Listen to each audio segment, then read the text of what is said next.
first story behind mansion walls. A family flushed with success He was determined to be one of the rising stars in Nashville. is struck down by tragedy. It very much was one of the big unsolved mysteries for a long, long time. And later, It was like two magnets pulling towards each other, and it seemed like nothing could ever tear them apart. a lifelong love affair and a deathbed revelation. I kept asking him, who shot you, Danny? Danny, who shot you? Danny, who shot you? I'm Christopher Mason. Love is a many splendid thing. And when you're courted with caviar, Caribbean holidays, and 24-karat gold, that splendor can seem all the more magnificent. But even the wealthy may discover love is a luxury you simply can't afford if you have a bankrupt heart.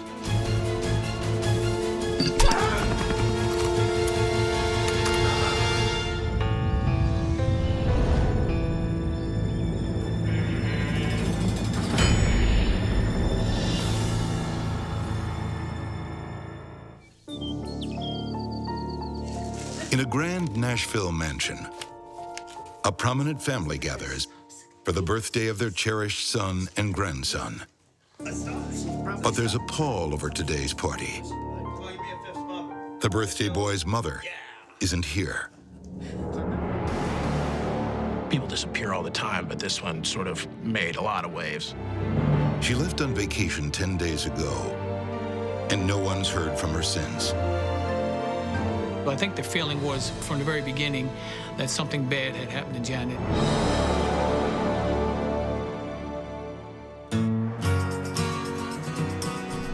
Nashville in 1996 is a southern city on the rise. Music City, USA is starting to dance to the beat of big business. It's the perfect place for ambitious attorney Perry March and his stunning wife, Janet. I think Perry was considered a rising star in terms of attorneys. He had several cases that he was highly successful at, and I think he was determined to be one of the rising stars in Nashville.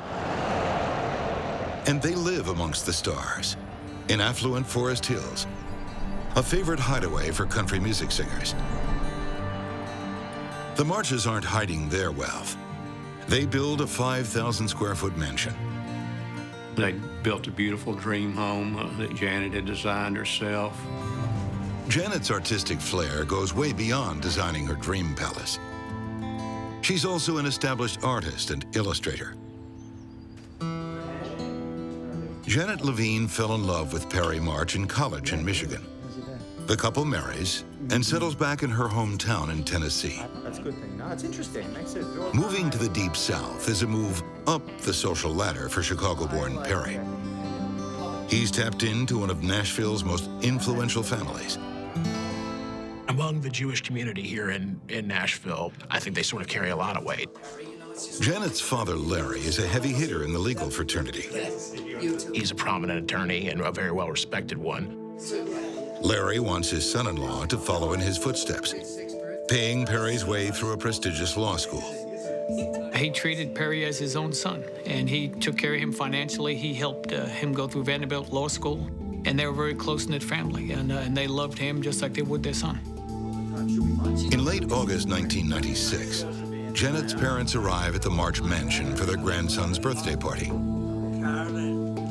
Perry's father, Arthur, has also flown in from Mexico. Someone who hasn't flown in is Janet March. She went to California 10 days ago, but was due back long before this party. She'd planned this, sent out invitations and everything else. And when she didn't return for that, I think there was great concern at that time. Missing her son's birthday is totally out of character for this mother of two. They just said, you know, she's either really had a psychological break because she's not acting anywhere normal like she did when she would leave her children because she cared so much about them. Exactly 2 weeks after she's last seen, Perry and Janet's parents report her missing to Nashville police. Detectives ask Perry exactly what happened the day Janet left home. We need some space. We know this is not working. He admits they were going through a rough patch. I've got other plans, okay? Are you going somewhere? He said there was an argument on the August the 15th, and she just got fed up with him. Janet decides she needs a break. With her typical attention to detail, she leaves a list of chores for her husband entitled Janet's 12-day vacation. In fact, I would like to sign it. And he was not very good at running errands and paying bills, so she left him a typed out to-do list and said she was going on vacation. And she just typed up that note and basically said, see ya. See ya. She had just up and left, and he didn't know what had happened to her. Has Janet March simply left her husband? Perhaps she wrote the list of chores to help Perry kickstart his life without her. But that doesn't explain why she hasn't contacted anyone.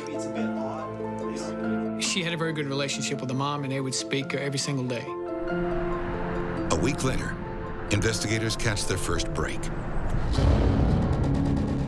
Janet's late model sedan is found abandoned at an apartment complex just a few miles from her home. There were some sandals placed in the car. Her pocketbook was still in the car, which would indicate if she'd been grabbed from the car or abducted in some way, since her purse was still there. Not only her purse, but her passport and a packed suitcase. Why did Janet park at this apartment building? Was she visiting someone here? Investigators go door to door, but find no links with Janet March. We had no knowledge that she knew anybody. We never were able to put any contacts with her. There was no reason for her to be there. Has the former prom queen been abducted and her car abandoned? Or is it something worse? This missing persons case is looking more and more like murder. I think the strongest possibility was that she's obviously dead, or someone had kidnapped her and was holding her hostage for some unknown reason. The lack of evidence makes cops wonder if Janet is the victim of a professional hit. As an attorney, Perry often deals with the underbelly of Nashville. Has he crossed a criminal who now wants revenge? We looked at that angle, the possibility that he had some of these enemies, the possibility that some of those people that he was in business with as their attorney, maybe they were somehow involved in Janet's disappearance. The Levines are a high-profile family in this city. So Nashville police search around the clock to find their missing daughter. They scour the woods near where her car was found. Using cadaver dogs, ground-penetrating radar, and helicopters with heat-seeking equipment. They come up empty-handed. One way or another, Janet March has vanished off the face of the earth. They just couldn't find her, and then she had just flat disappeared. Usually, the only thing to stop Music City in its tracks is a rollicking Saturday night performance at the Grand Ole Opry. But in the summer of 1996, the daughter of a powerful Nashville family disappears, and the city is buzzing with questions. Has the high society Southern belle been kidnapped, killed, or did Janet March simply decide not to stand by her man? As the weeks turn into months since Janet left home, investigators rule out an underworld hit. But they chase down hundreds of other leads. You get a lot of information, you get a lot of leads that come in. There may be a body here, there may be a body there. She may have been sighted at this location. We even had people calling in saying she was seen alive in this state or seen alive in that state. Alive or dead, the story of the missing daughter from a prominent Nashville family grips the nation. There was a lot of heavy media coverage in terms of why would someone like Janet just leave and leave her 2 children behind.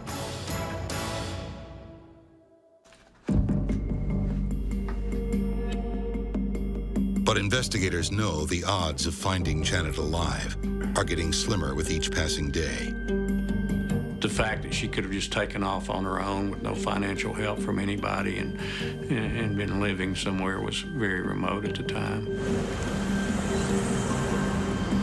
Of course, there were no ransom demands. Logically, when a person's kidnapped, it's from a rich family, there'd be ransom demands, and there were no such demands that were made in this case.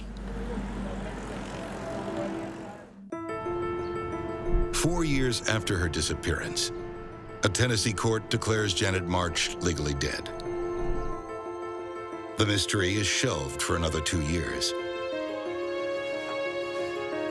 Until Pat Postiglione from Nashville's cold case unit picks up the file. Motto of a cold case unit nationwide is, never give up, and that's certainly the case here. As they sift through the evidence, Sergeant Postiglione and his team find a lot of unresolved questions. I made a list of chores for you. Like the note Janet wrote to Perry the day she left. To her parents, Larry and Carolyn Levine, that list just doesn't look right. When Janet typed, she didn't use capital letters to start sentences, and this note had capital letters. Written different, it wasn't her style, according to friends and family. So who typed the list? And when? Police will never know. When they searched the March mansion after Janet went missing, the computer had been sabotaged. The only item that was missing was a hard drive out of that very same computer that the note allegedly was written on. What detectives didn't find in Janet's car is also puzzling. There was her passport and purse, but no toothbrush, deodorant, or underwear for her trip away. To her mother, Carolyn, it looks like a bag a man would pack.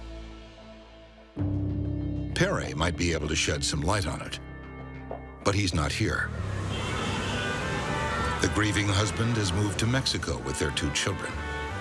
He's out of the country, so he's impossible to reach. He's impossible to communicate with in terms of any questions we may have regarding Janet. Perry's not talking to cops, but others in Nashville's well-to-do circles are. They say the society couple's marriage was fractured. This is horrible. We agreed that I would be able to spend some time doing this. And at what point are you going to realize it is a waste of time?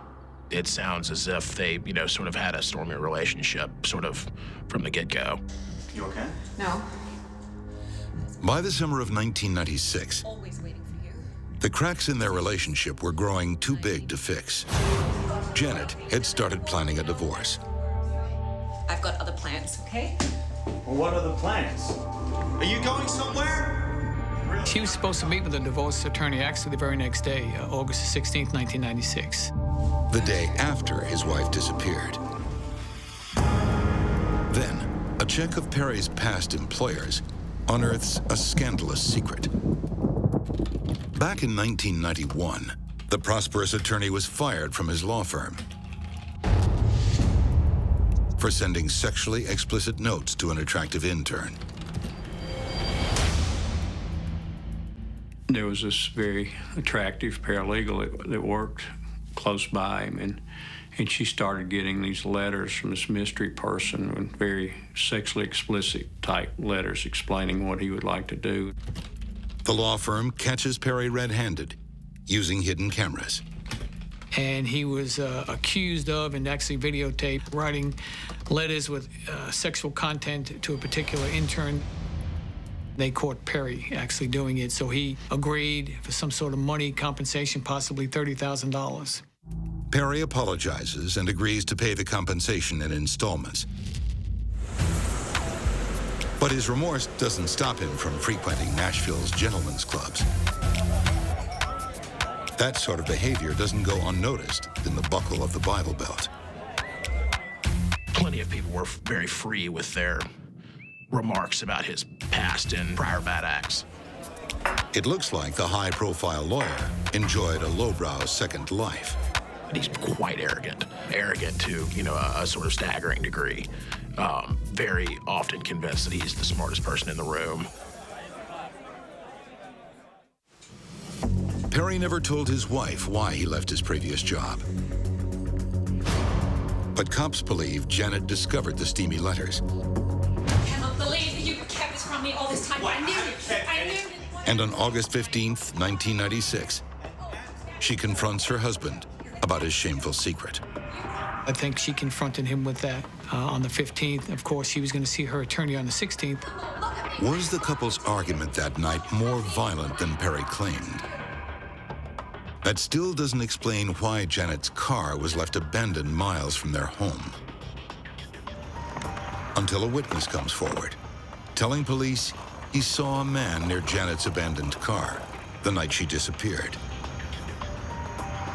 He was pushing a bicycle through the apartment parking lot. Perry March was an avid bike rider. So he would have a mountain bike, and that's the type of bike that was being pushed through the parking lot. The witness later identifies the man from a press photo as Perry March.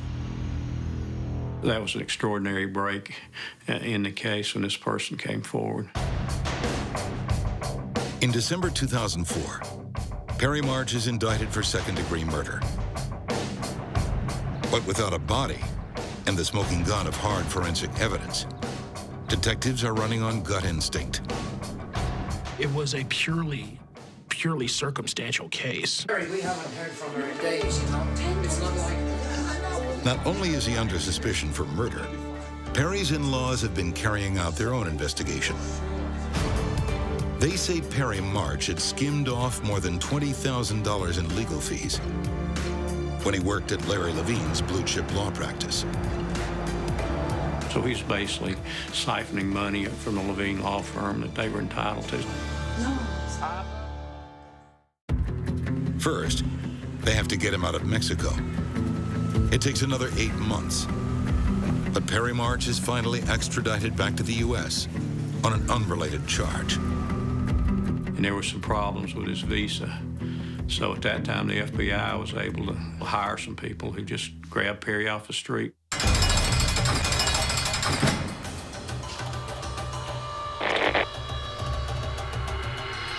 March is locked up in a Nashville cell to await trial, where he makes friends with a resident convict. And when he asks his fellow prisoner a favor, it blows the investigation wide open. I'll give you their home address.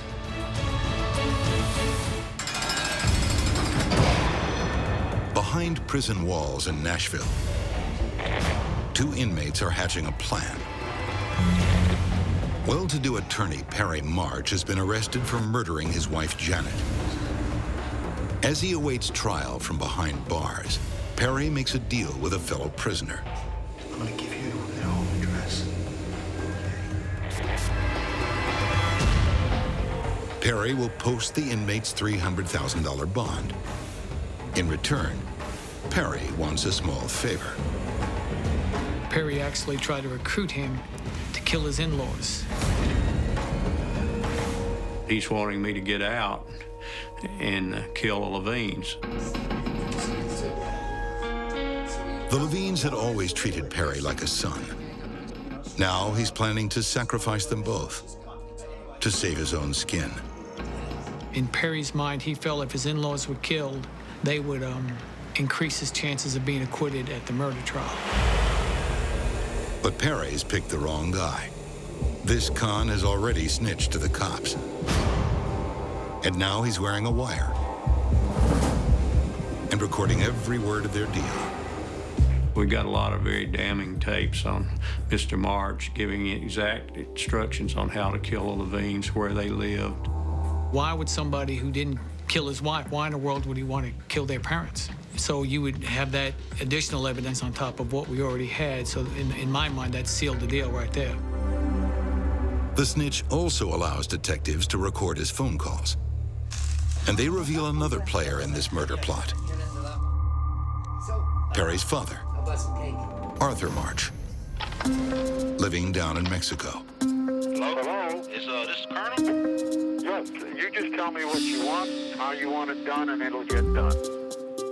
He told him about how to get a gun and that he would be welcome there. And as soon as he killed him, he could come down and stay with him, and painted what a great life he had in Mexico. But Arthur and Perry March are about to be outconned. The informant calls Arthur to say he's murdered the Levines and is winging his way to Mexico. Except he's not on the flight.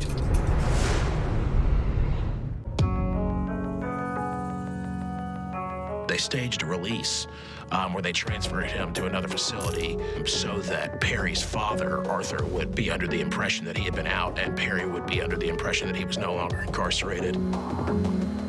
In a complicated sting, the cops make it look and sound like the informant is fleeing across the border. We set the stage to make Arthur think that he was actually in Houston and was going to fly to Guadalajara. And we even used sound effects of airplanes to make it sound like he was in an airport, when in fact he was actually in my office.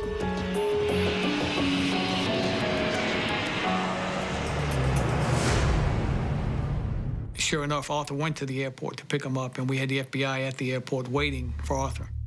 The retired Army colonel knows the game is up.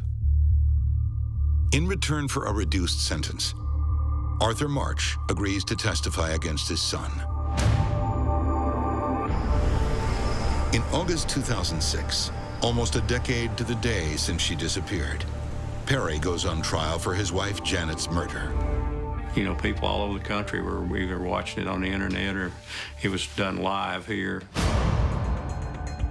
In video testimony, his father reveals what really took place on August 15th, 1996. You have been keeping this from me all this time. I knew that there was a reason that you left there. I knew that there was a reason you didn't tell me. You are a liar. Janet confronts her husband about the sexual harassment case and their crumbling marriage. You are a joke. I am a joke. You are a joke. This is an embarrassment to the family. Well, Arthur said that Perry told him that he and Janet got into an argument. It's look at me when I'm talking to you. Look at me when I'm talking to you. You can't even look at me, can you? And he picked up a wrench. You are an absolute animal. I cannot believe that you have done this. And killed her.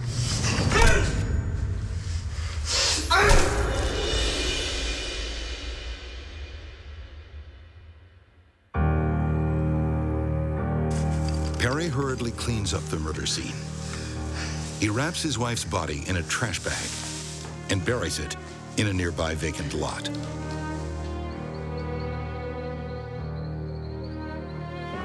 The attorney then goes about setting up his alibi, packing a suitcase for his wife's vacation. He even types up Janet's supposed list of chores. Perry abandons her car at the apartment building to make it look like an attempted abduction, then cycles home. He felt the best way out was to kill Janet and come up with this elaborate scheme about her leaving. A few days later, Perry calls his father in Mexico with a problem.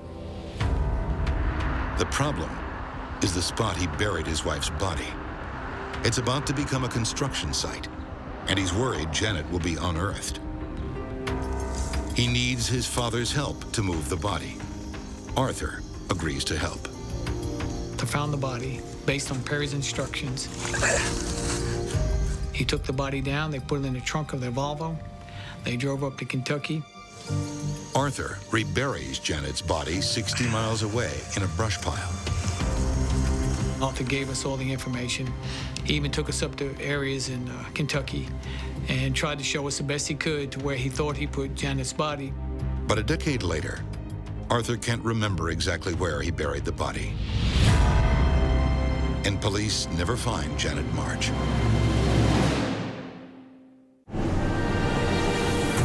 I spent a lot of time in Kentucky with Arthur and the detectives as we looked at where he disposed of Janet's body, although we never really got the exact location because it was done at night. We believe the first pile was probably burned and no one had any idea that Janet's body was in there. The fact that you never were able to locate the body of the victim, I think that type of thing does stick with you. Hopefully one day we'll be able to do that, but so far we haven't. For 10 years, Perry March thought he'd gotten away with murder. In the end, his own father betrayed him. Having Arthur March testify, via tape against Perry may not have been the death knell, but it certainly didn't help. And I think that was a major, major win for the prosecution. On September 6th, 2006, Perry March is found guilty of second-degree murder. and later sentenced to 56 years in prison. He's also convicted of conspiring to kill Janet's parents. He never showed any emotion, but we didn't really expect him to. I've never actually seen him show any real emotion, ever. Perry has never admitted exactly what happened to Janet that night, even for the sake of his children. Their mom is gone. They never had the opportunity to say goodbye. Her body has never been recovered. Perry has never told them the truth and will never tell them the truth, so they're kind of left hanging out there. He's just a number in the Tennessee Department of Corrections system, where he'll be for the next 56 years, and we're perfectly fine with that. If he hadn't hatched the plan to kill his wife's parents, Perry March might still be sipping margaritas in Mexico. But a bankrupt heart is a barren place. Poets have compared marriage to a garden. It needs constant tending, or pernicious weeds can take hold, and something darker and more sinister blooms.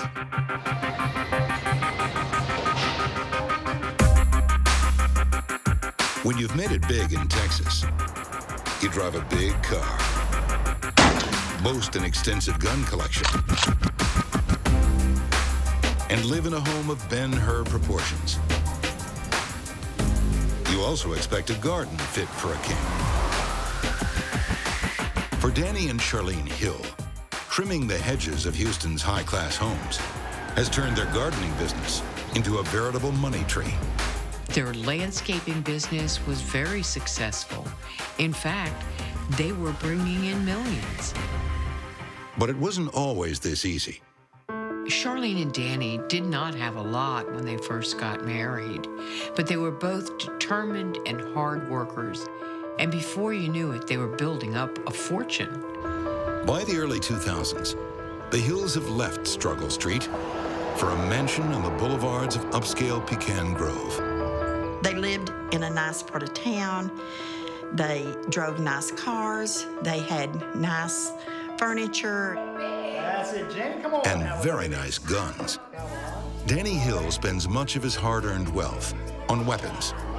Danny was very keen on hunting. There wasn't much that could turn his head any quicker than a new hunting rifle. The only other thing that can turn Danny's head is his wife, Charlene. When Danny and Charlene first met, it was like two magnets pulling towards each other, and it seemed like nothing could ever tear them apart. 20 years working hand in hand to build their landscape and storage empire has forged seemingly unbreakable bonds. They worked very hard and loved each other dearly. They'd accumulated a lot of assets and cash. She had 3 lovely children, a beautiful home. What more could she possibly want? Just one thing. In 2006, after their 25th wedding anniversary, Charlene and Danny make plans to retire to a ranch in the Texas Hill Country. But their dreams disappear in a heartbeat on the night of November 14th. 911 call came in. There was a shooting at a residence in the Pecan Grove subdivision. The caller is a woman, and she sounds distraught. You're not hurt. You're okay.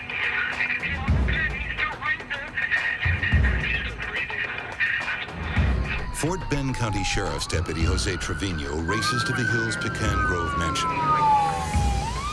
I was the second unit to arrive on the scene.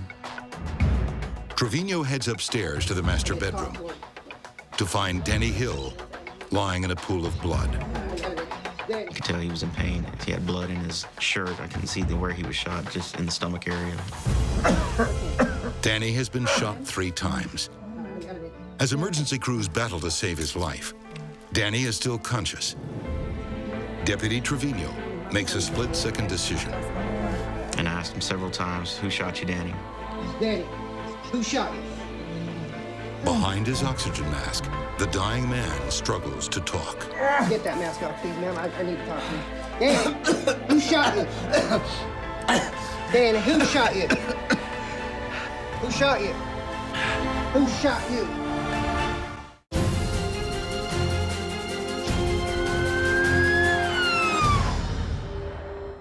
A multi-millionaire gardener is not something you encounter every day.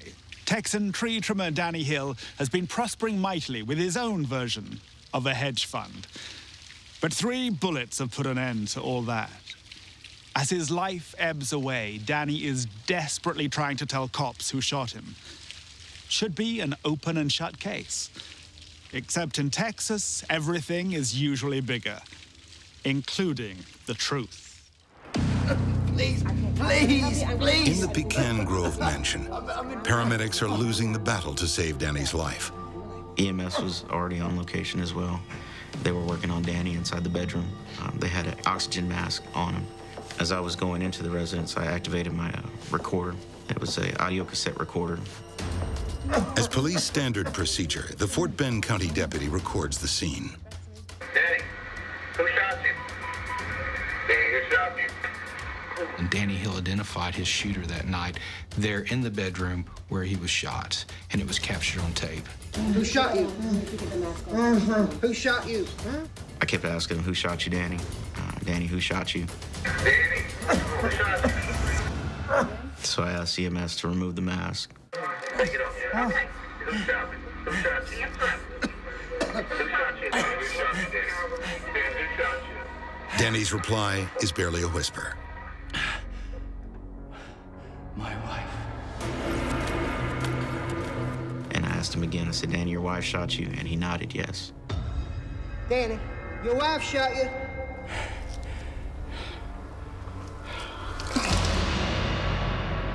A few hours later, Danny is dead. His last words are a damning indictment. Charlene Hill is arrested and charged with murder. But why would a loving wife of 25 years gun down her husband? She was crying, she was upset, she was shaking. A distraught Charlene tells detectives she had no choice. Danny was about to attack her. She claimed it was self-defense. She said she was afraid for her life. She thought he was going to kill her. Seems the Hills' fairy tale marriage was not so sturdy. More like a rotten door waiting to be kicked in. From the outside, everyone thought that they had a good marriage. I know how to shoot a gun. But Charlene and Danny were hiding some dark secrets. You don't know how to do it. That's the problem. You don't know how to do it. Local folk know Danny has a mean streak a mile wide. As his marriage went on, it just got wider. That's when he started using his physical power and his emotional power over his wife to turn her life into a total misery. Tuck it into your shoulder. Stop interrupting. Look, I'm doing it. It was fight all the time. It was the Hatfields and the McCoys in their house. Tuck it into your shoulder. Look in and squeeze the trigger. The smallest thing would set Danny off, like Charlene buying the wrong barbecue steaks. Right? She didn't buy the steaks thick enough. Unfortunately for her, they were only 1.5 inches thick, not the 2-inch thick ones that Danny expected. He wasn't about to let her get away with it. Just give it to me, okay? Just listen to me when I talk to you, all right? Charlene and all the women hid under a picnic table while the men held off Danny.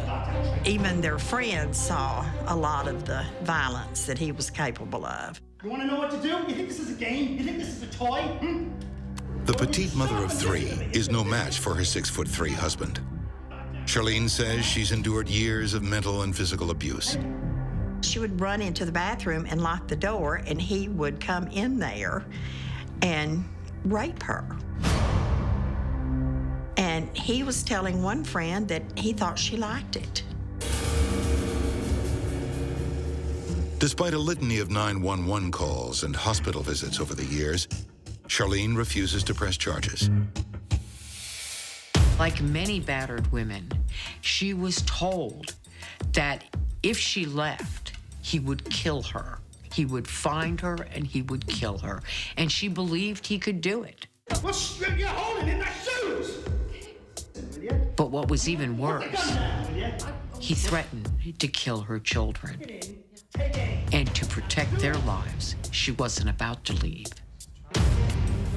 The children are no strangers to their father's violence. Tuck it! Shut up! Tuck it in your shoulder! Tuck it in! Jeremy went to the hospital after one of the assaults that involved his father hurting his mother to be with her and to help take care of her. They'd seen him knock their mother around. They'd seen the damage that he could do. Don't do this. Stop it. Get out. When Charlene threatens to leave, Danny takes his reign of terror to a whole new level. Her worst experience was the day he tied her to a chair Danny, what are you doing? Stop it. and poured lighter fluid all over her body. I'm gonna teach you a lesson. No, please.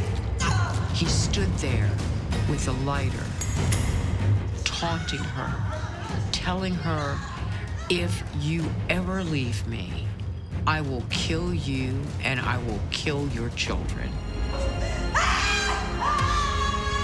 He left her sitting in that chair all night long. The way Charlene tells it, the night of November 14th, 2006, starts with a call from Danny's brother. And so the brother called Charlene and said, you know, I just want to warn you, Daddy's on his way home and he's in a rage. Charlene said, I know exactly how to handle this situation. I will calm him down with his favorite meal. So she prepared chicken and dumplings. I swear to God, I will shoot him. It's my storage unit. But when Danny got home, there was no calming him down. He was beside himself. They began to argue. The argument kind of moved around the house a little bit and ended up in the bedroom. I made them smash it for you. Could at least. Will you shut up? Danny's rage reaches boiling point, and Charlene knows what he's capable of. Had you, I had everyone up to here. I'm gonna kill you. I'm gonna kill you. She did the only thing that came to mind. She pulled out her Glock and laid it on the bed.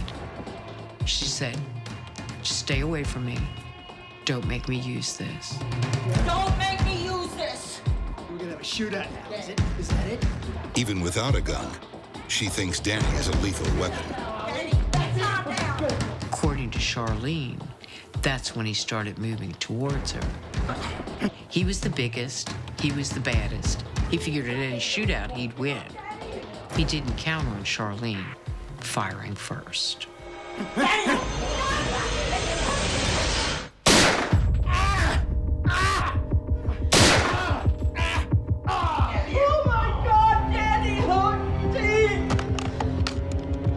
Charlene called 911 and stated that she'd shot her husband. The 911, what's your emergency?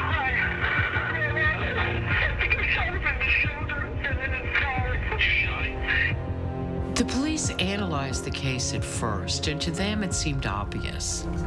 This was a battered woman who had been controlled, abused, belittled, and knocked around for quite some time. It seemed to them that there was no question about it. It looked like self-defense. A clear-cut case of justifiable homicide, Texas style. That is, until Charlene's children come forward with a very different story. Charlene's children turned on her. Danny and Charlene Hill had been in a serious motorcycle crash 3 years earlier. Their children say that crash turned Danny's life around. During that motorcycle accident, Danny's personality had changed. He had a traumatic brain injury. Due to that injury, his violence had basically evaporated. It wasn't there anymore. Danny was no longer a violent man. He transformed since the accident. He turned into a big pussycat. He was just a wonderful guy. He'd calmed all down. Charlene was also badly hurt in the crash. Charlene's leg was permanently damaged, and from then on, she walked with a limp. While Danny became a pussycat, the kids say their mom turned into a tigress. I wouldn't trust you around any guns. You probably shoot your foot. After enduring years of torment, Oh, okay. Charlene became the tormentor. You're such a loser. I've had it with you. Charlene was just nasty to Danny, that she was always egging him on, trying to stir up his anger, as if she wanted to make him go over the edge. Investigators wonder if Charlene's claim of self-defense is all a lie. My impression of Charlene Hill is that she wasn't truthful, that she was trying to get out of trouble by saying things that didn't happen and making Danny out to be a person that night that he wasn't. Fort Bend County folk await a courtroom showdown as a mother and her children prepare to go head-to-head, and the verdict will shock them all. In the fall of 2009, Charlene Hill is on trial for the murder of her multimillionaire husband, Danny, 3 years earlier. Charlene claims she killed Danny in self-defense, but 2 of her children testify against their mother in court. They took the stand in the courtroom and pointed their fingers in her direction. They claim Charlene was the aggressor that night. I wouldn't trust you around any guns. You probably shoot your foot. To get up in front of the world and testify that she was an awful human being who shot this man on purpose. It had to have been a devastating blow to Charlene. Fort Bend County Assistant District Attorneys Chad Bridges and Jill Stotts build their case against Charlene Hill. They argue she planned to kill her husband that night in 2006. For starters, she'd recently bought the murder weapon. Charlene had purchased the handgun a month before the murder.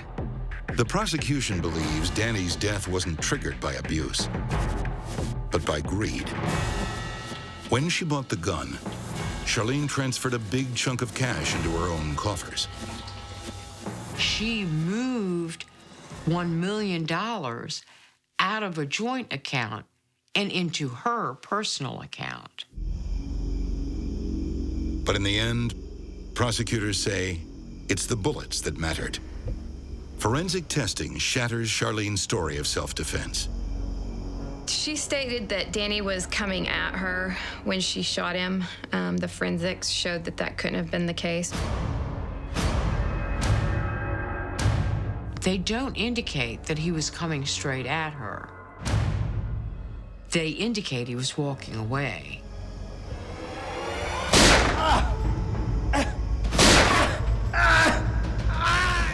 The first 2 shots sever Danny's spinal cord, paralyzing him. He's not going anywhere, and Charlene shoots him a 3rd time. God, no! No!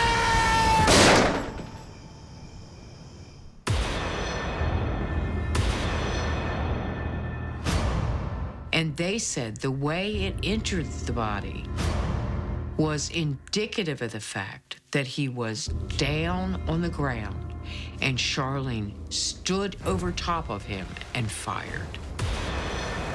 There were multiple entry and exit wounds on Danny Hill's body, but there were 3 gunshots that passed through him, and the 3rd shot made it murder.